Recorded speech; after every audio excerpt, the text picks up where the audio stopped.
CM Ramesh. Sir, I requested, I want to speak in Telugu because various parts Telugu people are watching today and entire your family are here. And I got two opportunities for today.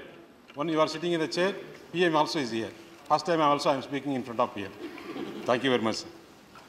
Sir, ఈరోజు నిజంగా మాకు చాలా సంతోషంగా ఉంది, ఇంకొక పక్క కొంచెం బాధ కూడా ఉంది. ఎందుకంటే హైయెస్ట్ సెకండ్ కాన్స్టిట్యూషనల్ పోస్ట్ మీరు కూర్చున్నారు, నిజంగా సంతోషం.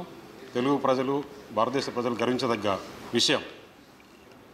ఇంకో పక్క మాకు మీరు పెద్దన్న, తెలుగు ప్రజలందరికీ ఏ చిన్న సమస్య వచ్చినా కూడా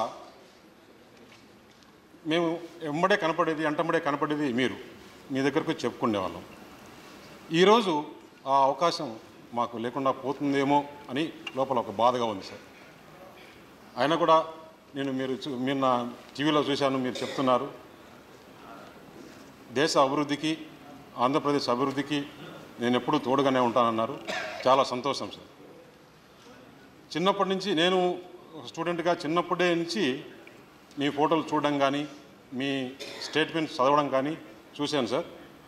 నేను ఇక్కడ ఇద్దరికి ఈరోజు థ్యాంక్స్ చెప్పాలనుకున్నాను సార్.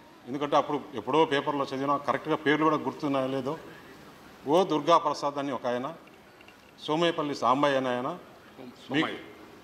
సోమయ్య సారీ, వీళ్ళిద్దరూ బాగా మీకు డిసిప్లిన్ కానీ ఇవన్నీ కూడా చెప్పేవాళ్ళని చెప్పేసి ఈరోజు ఈ స్టేజ్కి వచ్చినారంటే వాళ్ళకు కూడా థ్యాంక్స్ చెప్పాలనేది నాకు అనిపిస్తుంది సార్.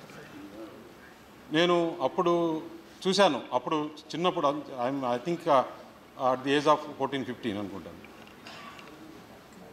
మీకు ఎలా పేరు వచ్చిందంటే, కాలేజీలో చదివేటప్పుడు అక్కడ ఏదో ఒక సినిమా థియేటరు, ఆయన ఏదో ఒక తప్పు తెలియక తెలిస్తే మీరు ఆ వయసులోనే ఒక స్టూడెంట్ లీడర్గా అక్కడికి వెళ్ళి ఆయనతో క్షమాపణ చెప్పించారు. అప్పుడు వెంకయ్య గారు పేరు అంతా కూడా బాగా నెల్లూరులో జిల్లాలో కానీ సరౌండింగ్స్లో కానీ బాగా వచ్చిందని చెప్పేసి నాకు గుర్తు సార్.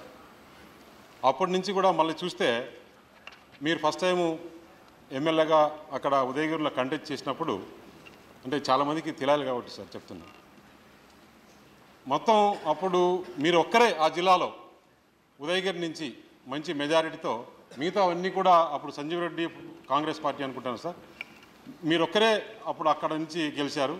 దాని తర్వాత కూడా మళ్ళీ ఎలక్షన్ జరిగితే ఆ జిల్లాలో మీరు ఒక్కరే జనతా పార్టీ నుంచి గెలిచారు.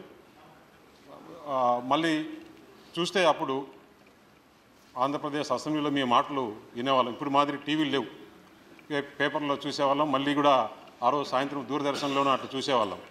అసలు మీరు కానీ, ఆ గౌతు లచ్చన్న కానీ, జైపాల్ రెడ్డి కానీ, ఆ స్పీచెస్ ఆ మాదిరి ఇక మేము చూడాలని కూడా చూడలేకుండా పోతున్నాం సార్. ఇక్కడ కూడా ఆ మాదిరి అందరినీ డెవలప్ చేస్తారని చెప్పేసి ఒక ఆశిస్తున్నాం సార్. దాని తర్వాత మీరు స్టూడెంట్ మూవ్మెంట్లో కానీ, లేదు అప్పుడు ఎన్టీఆర్ క్రైసిస్ వచ్చినప్పుడు మీరు తీసుకున్న ఇనిషియేటివ్ కానీ, ఇవన్నీ కూడా చూస్తే చాలా మాకు గర్వకారణం ఉంది సార్. దాని తర్వాత మిగతా పాలిటీషియన్స్ మాదిరి మీ మీ పెద్దలు కానీ, లేకపోతే మీ కుటుంబ సభ్యులు కానీ ఎవరు రాజకీయాలు లేరు సార్. ఒక సర్పంచ్ కూడా లేరు.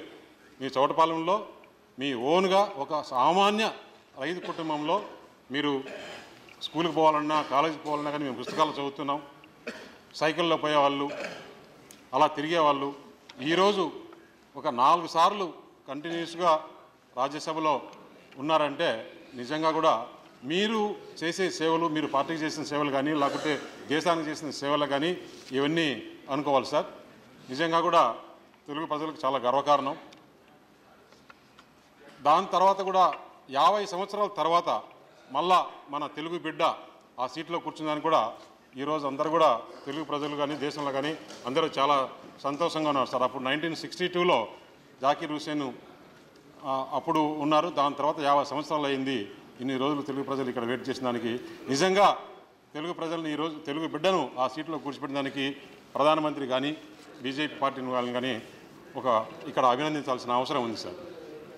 దాని తర్వాత కూడా మేము మీ దగ్గర చాలా నేర్చుకున్నాం డిసిప్లిన్గా. ఎందుకంటే మిమ్మల్ని అపోజిషన్లో చూసాం, పొజిషన్లో చూసాం, ఈరోజు చైర్మన్గా కూడా మీరు చాలా ఇక్కడ బాగా చేస్తారని చెప్పేసి ఆశిస్తున్నాను సార్. ధన్యవాదాలు సార్. నమస్కారం. ధన్యవాదాలు.